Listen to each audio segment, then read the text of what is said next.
25 years. This show can rent a car. They could rent a car last year, Tara. No, you have to be 25 to rent a car. 24. Really? Yeah, 24. I mean, you could rent a car at like 18, but it just costs you way more. Well, okay then. Never mind. Yeah, it's 25 years of this every week since 2000. Now, some of you have been going, you're a liar, Nash. You couldn't have possibly been doing this for 25 years because we didn't have video streaming in the year 2000. I got you. Busted. You're a lying liar. Well, see, there's a thing we had before video streaming. It was called audio streaming. And this was live as an audio show up until 2010 when the technology blossomed and you got to see my beautiful face doing this stupid. Night Zoo used to be fictional. Somewhat, yeah. And when I came on, it was broadcast to like maybe 100 people. Yeah. And then all of a sudden, more people. Yeah, more people. So, hi, people. Some of you weren't born yet when he started doing this.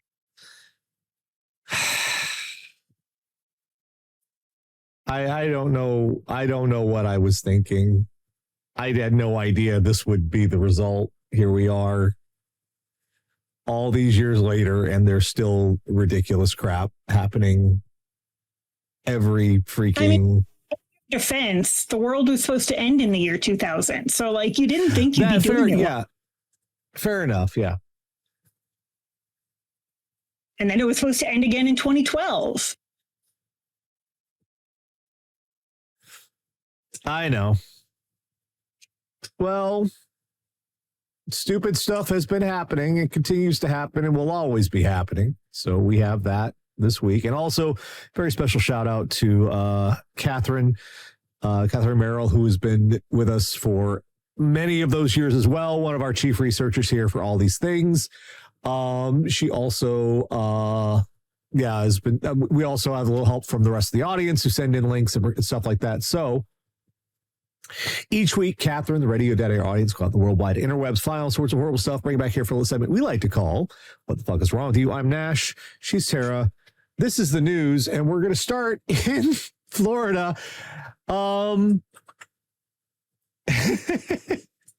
Ladies and gentlemen, we got him. We got him.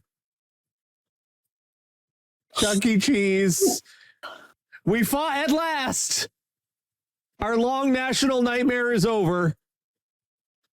Charles E. Cheese has been arrested. Florida employee cuffed while dressed in full mascot costume.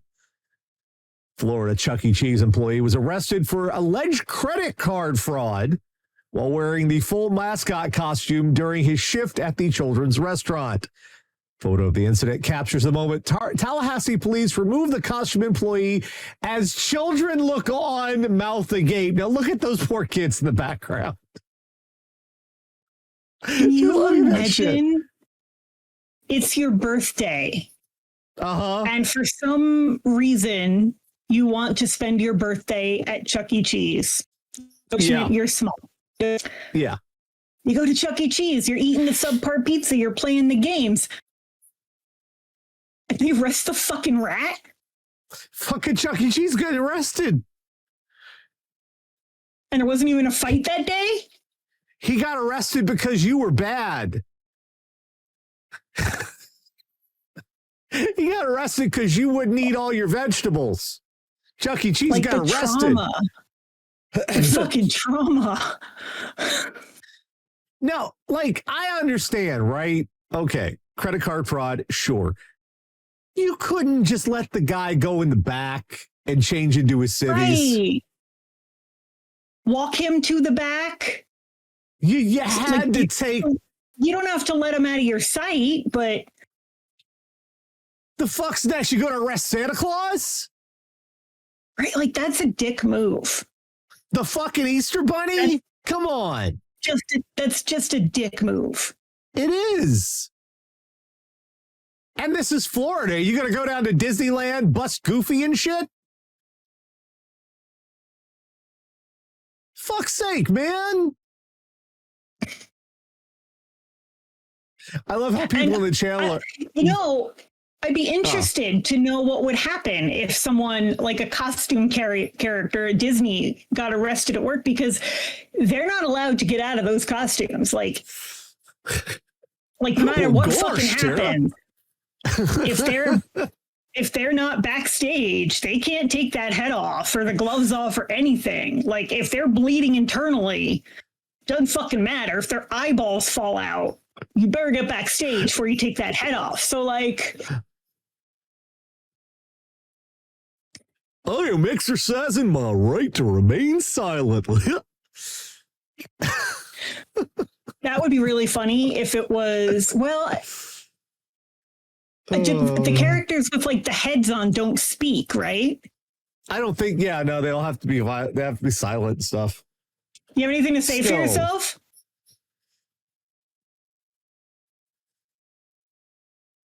I mean, if you're playing Donald, I think it'd be in character to flip the fuckers off at least. Come on. So we're going to move on. Although, honestly, like the Disney police will probably just disappear you before the real authorities get there anyway. So we're going to move on to this was. Why aren't you telling me which airport this is? You're very bad about this.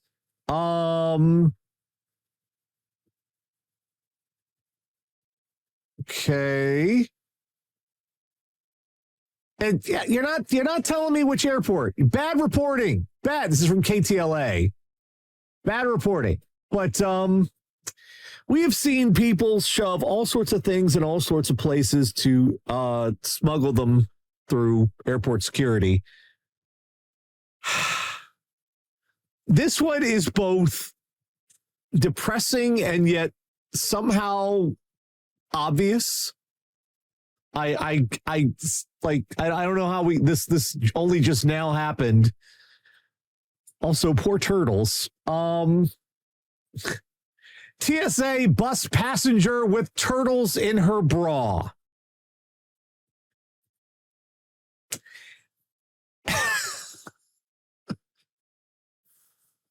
Everyday passengers are caught at U.S. airport security checkpoints attempting to smuggle illegal drugs, weapons, and various forms of contraband, but a recent incident drew special attention from the Transportation Security Administration. According to the report, passenger divested 2 turtles from her breast area. According to the TSA, a passenger attempted to pass through security with 2 live turtles concealed as part of her chest. One photo shows the turtles wrapped in cellophane and cloth. The other shows them after being unwrapped. Okay. Check out her breast implants. They're hard as rocks. Even still with the turtles wrapped up, you can imagine they were shifting and shuffling around a little bit. Like, I mean, maybe not. If they were scared, they'll just pull into the shell and chill. But like, it's an X-ray machine. Have you ever seen... The big scanner is an X-ray machine. Have you ever seen a movie called Phantasm, Tara? It's the one with the guy with the weird ball. I haven't. Right, the ball. But it's a guy with a weird ball, right? So in Phantasm 3, they did a thing with the balls where, well, just look at what the topic of conversation is and go from there. Was it the porn parody where they did a thing with the balls? It was the actual, so, that's the first thing I thought about here with that. Are there turtles in that movie? No, they're just put the balls in the places. Because how did you think that was going to work? How the fuck did you think that was going to work? Like, I don't know.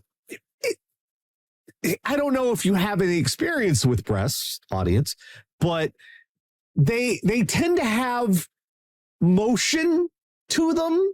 Yeah. Now, I'm not talking dead or alive beach volleyball motion. I'm not talking like, and like video generally game. when you knock on them, they don't sound like this. Yeah, they are not like they don't have a cartilage like texture to them. They have, they shouldn't. If they do, you see have your problems. doctor. Yes, they have motion. They have there are physics involved.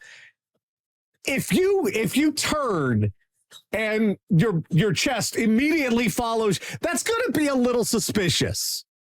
Yeah. That's going to be like either. Also, though, like I have to think that this woman was not terribly well endowed naturally, because otherwise, yeah, it's not like you can just. They're not like balls where if you get cold, they suck inward. They're always external and they're always convex. So like it's not like you can just I'm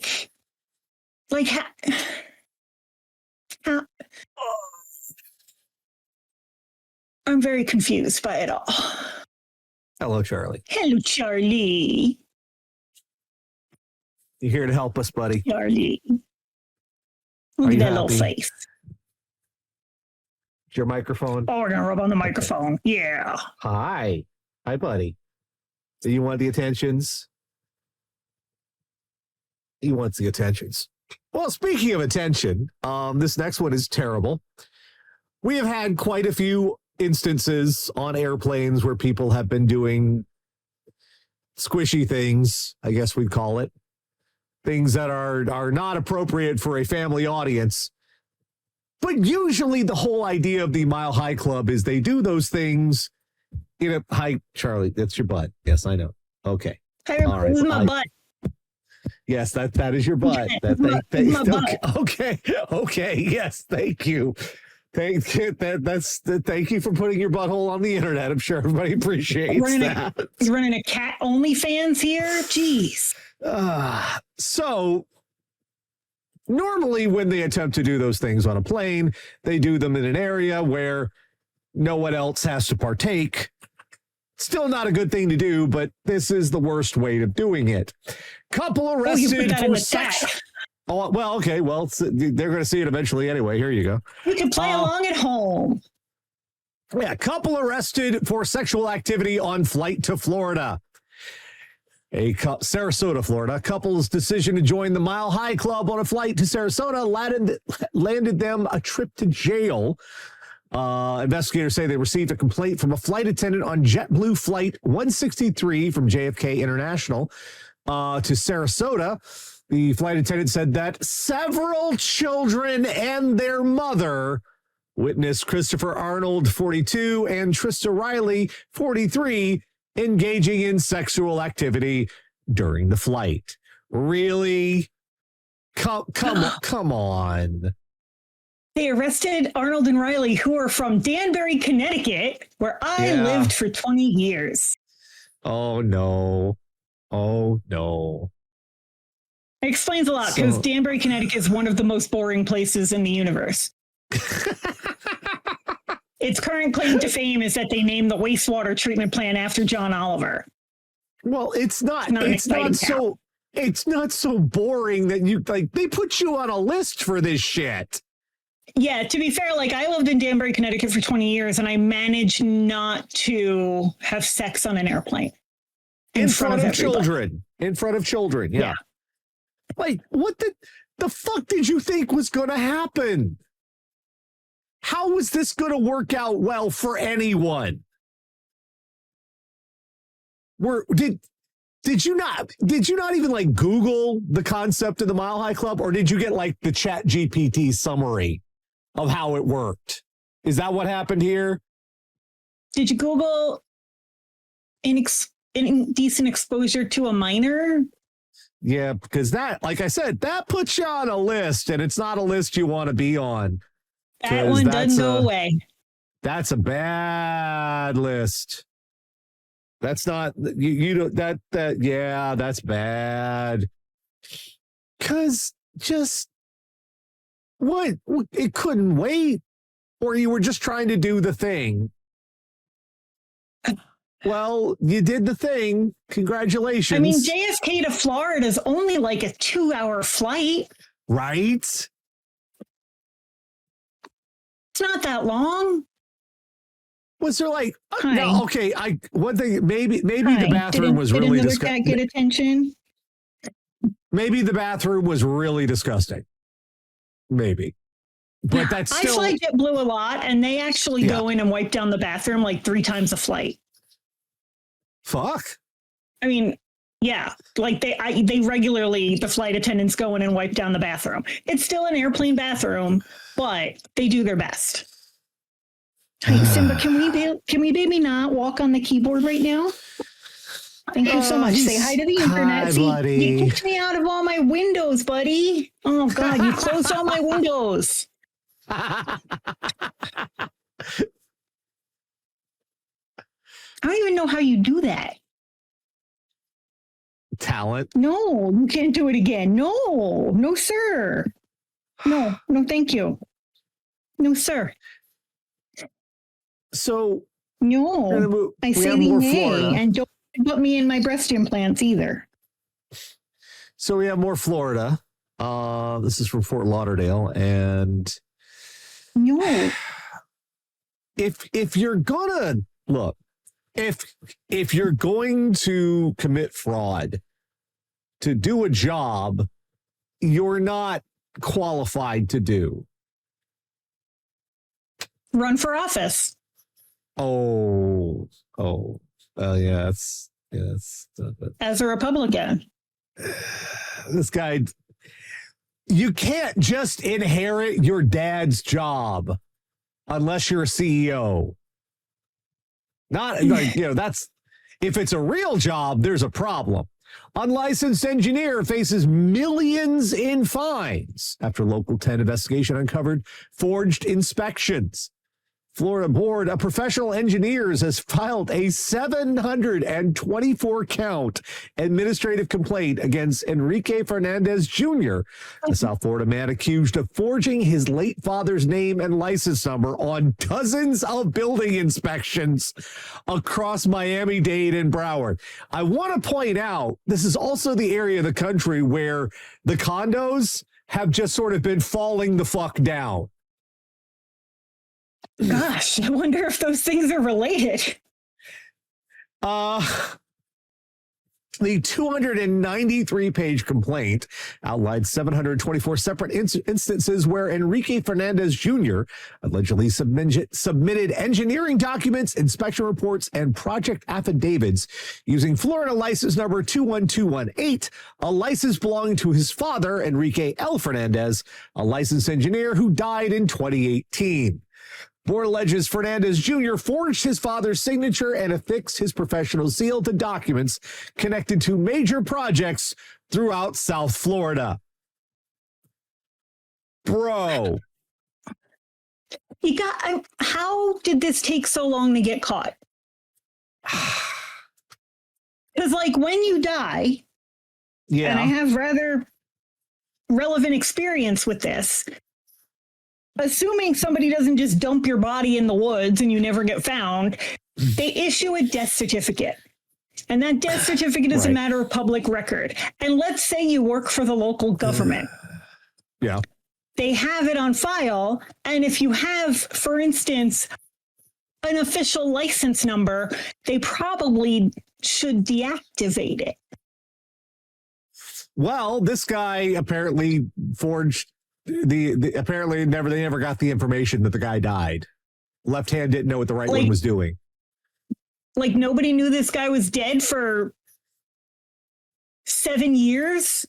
This is even better. Fernandez Jr. denies the allegations. In an interview with Local 10 News last year, he stated, quote, "That is not mine, sir," when shown inspection documents bearing his name and signature. He has maintained that someone else is responsible for the alleged forgeries, telling us they have the wrong Enrique Fernandez. Except he was working for NV5, Gem Inspectors Engineering, E&K Engineering, and Weimar Construction. So he was working for engineering companies with this license And his defense is, wasn't me. I mean, Enrique Fernandez probably is not a super uncommon name. No. There's a large Latin population in Florida. But like, if you were literally working for all those companies where all like, what are like, yeah, like your name ain't Shaggy though. You can't go, wasn't me. That's not gonna work.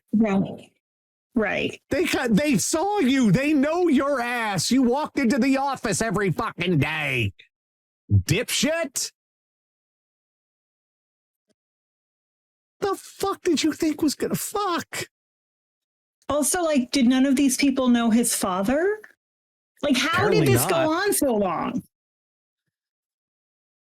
Florida, man. Oh, to make it even worse, Fernandez Jr. has not been criminally charged. Matter's been reported to law enforcement. The state investigator said a detective told her, quote, he forged a dead man's signature and used a dead person's seal, so it makes it more complicated criminally because there's no victim. What? Since the fuck when? Are you this bad at?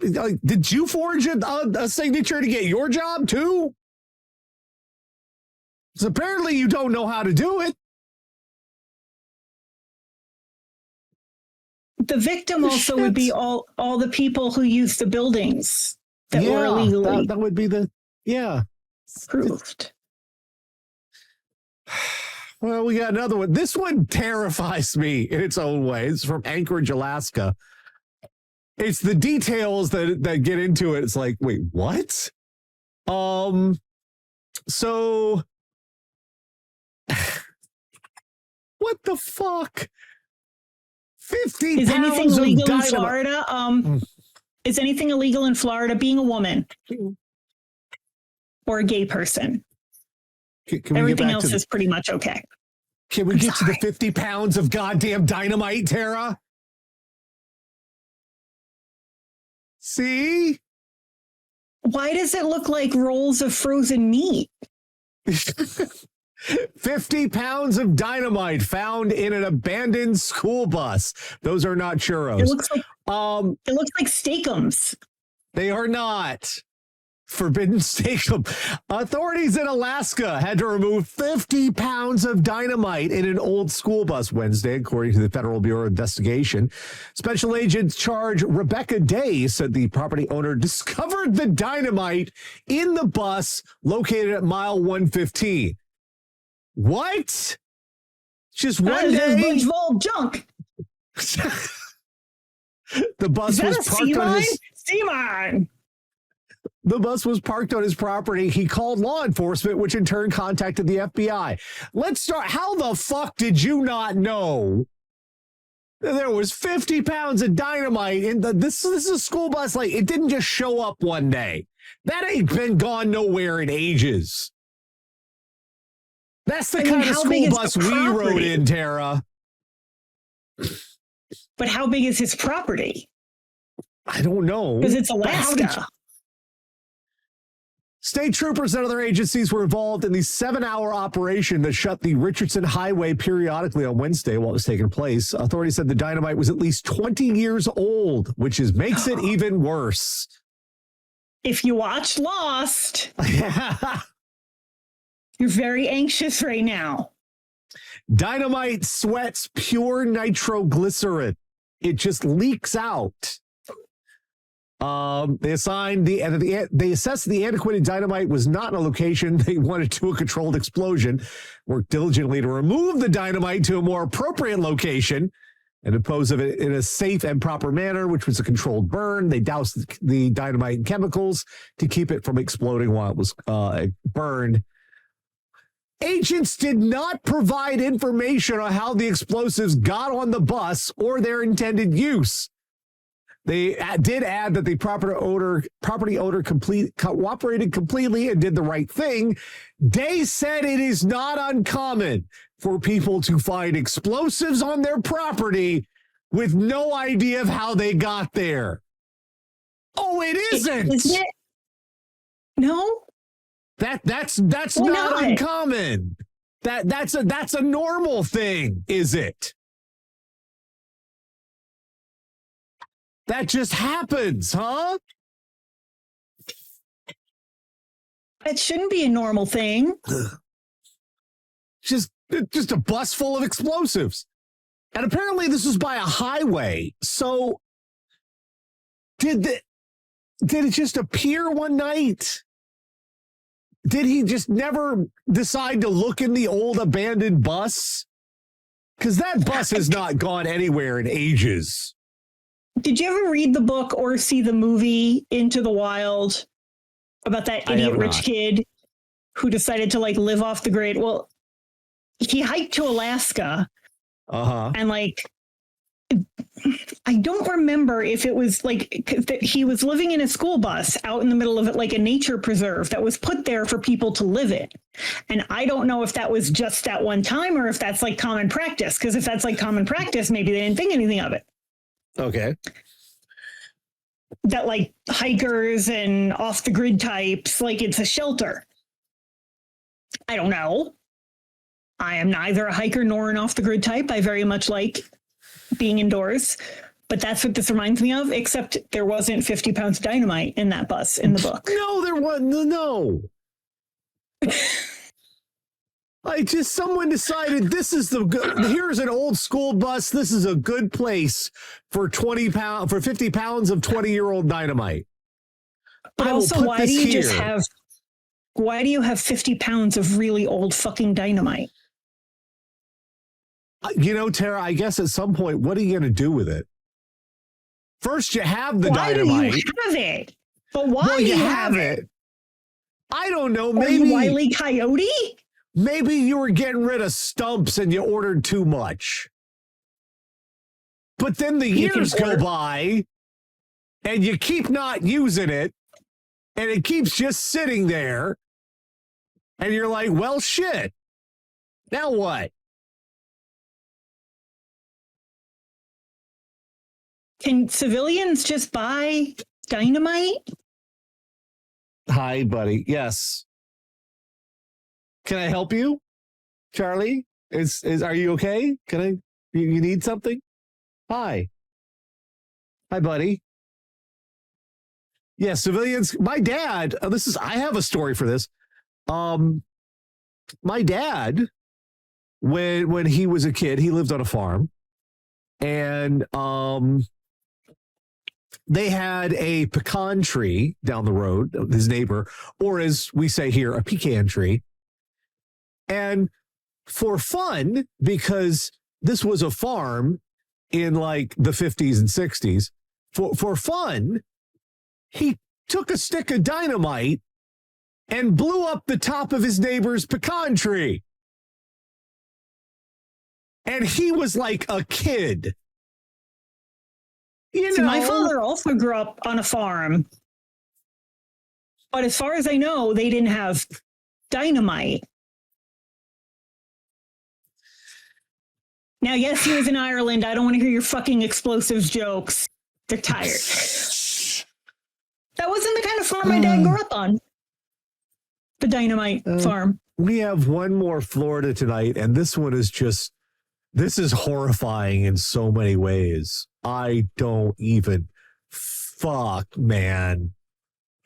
There are layers to this one, and let's just start with the initial. Holy fuck. You fucked with the wrong girl. Message written on Florida home nearly destroyed by heavy equipment. Yes. Claremont, Florida. An angry message scrawled on the side of a Florida home was nearly destroyed by heavy equipment. Lake County Sheriff's Office deputies were called to a resident to investigate a reported vandalism incident. Really? Let's have a look at what qualifies as vandalism. Look at these fucking pictures. I need the good for her gif. Good for her. I don't know, Tara. Look at these fucking pictures of this fucking house. I mean, what did he do? What was he wearing? Jesus Christ. Lake County Sheriff said the woman who lives at the vandalized home was missing following the incident. When deputies found the woman's vehicle on the property, said she was not there. Last time anyone had seen her was with her boyfriend on Thursday. She and her boyfriend were eventually found safe Friday night. Sheriff's office said the woman was speaking with detectives about the destruction of her residence. As of Friday night, no one had been charged. So,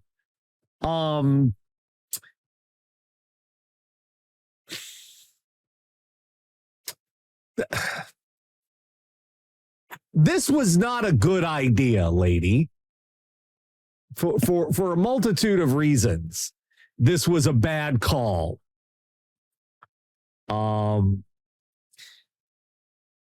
You are in so much trouble now.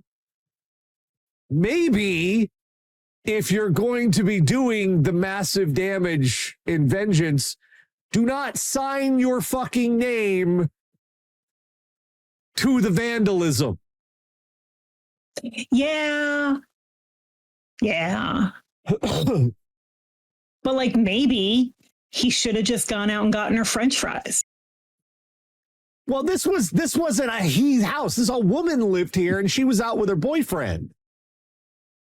And for all we know, this was mistaken identity, potentially. Or the side chick. And? Look.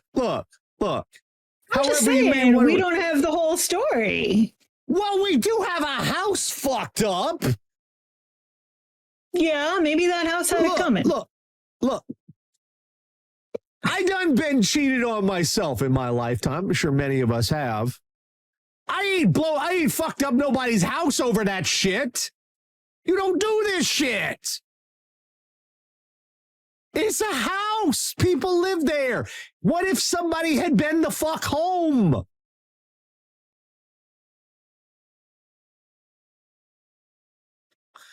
You don't just take a fucking backhoe. Would be wrong.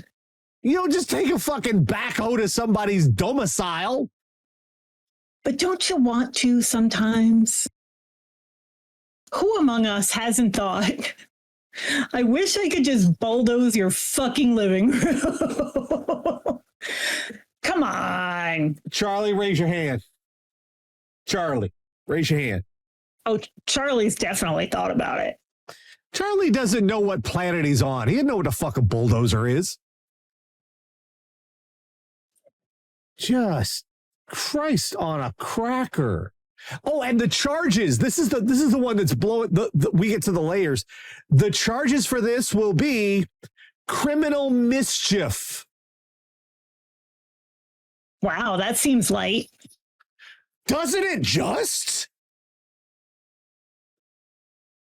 Yeah, apparently you can destroy somebody's house with a bulldozer. All joking aside, because I'm sure there are people out there who think I'm being entirely serious.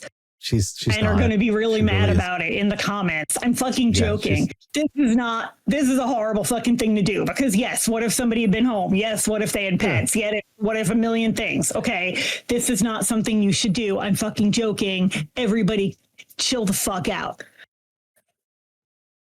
That seems like a really light charge. Right? Criminal mischief.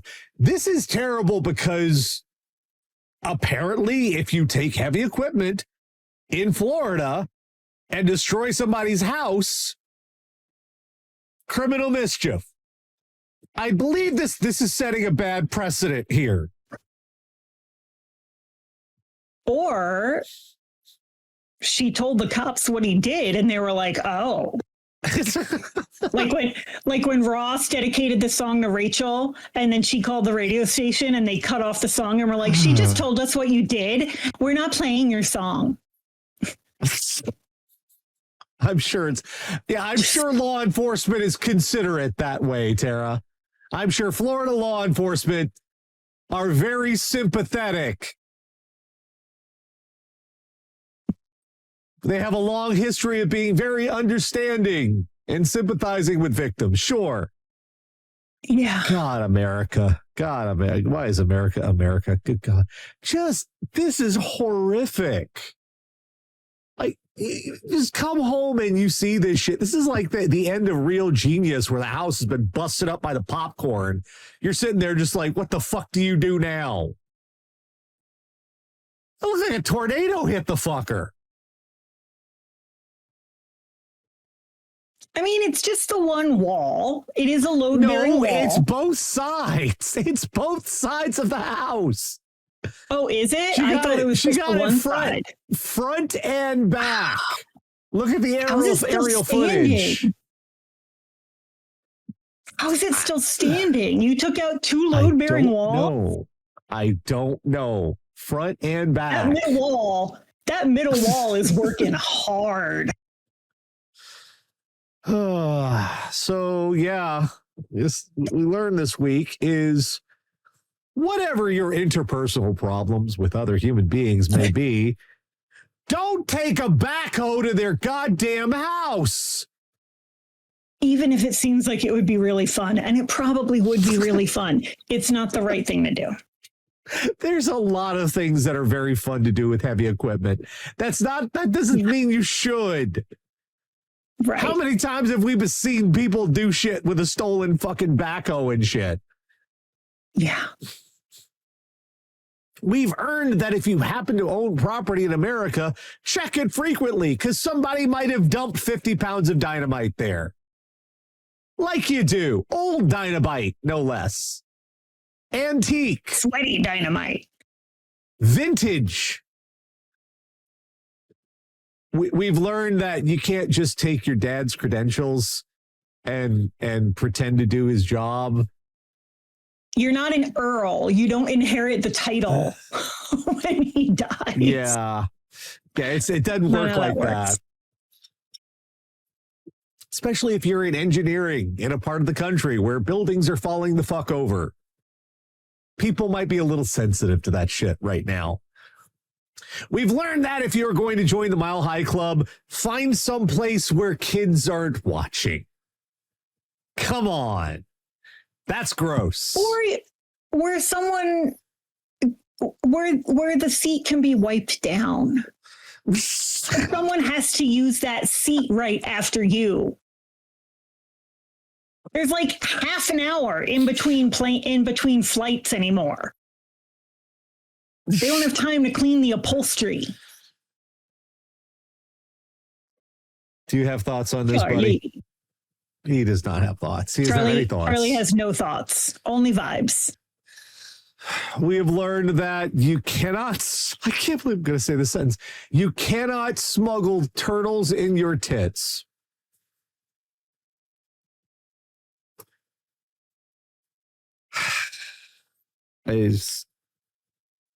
I mean, I guess we know they weren't snapping turtles.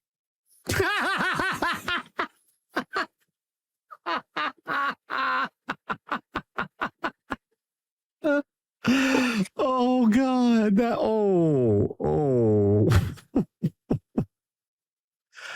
and we've learned, if you've got to arrest the mascot of a kid's restaurant, maybe let them change out of the costume first, dipshit. It is goddamn hard enough to be a child anymore. Right? We've effectively sucked all the fun out of being a child. Just let the kids have their fucking sub-bar pizza and skee ball in peace. This is going to be one of those stories that you're telling your shrink in 20 years. I remember the day they took away Chuck E. Cheese. The day the pizza died. They were singing, bye, bye, Mr. Chuck E. Cheese guy. Stop. Maybe ball pit somewhere later now.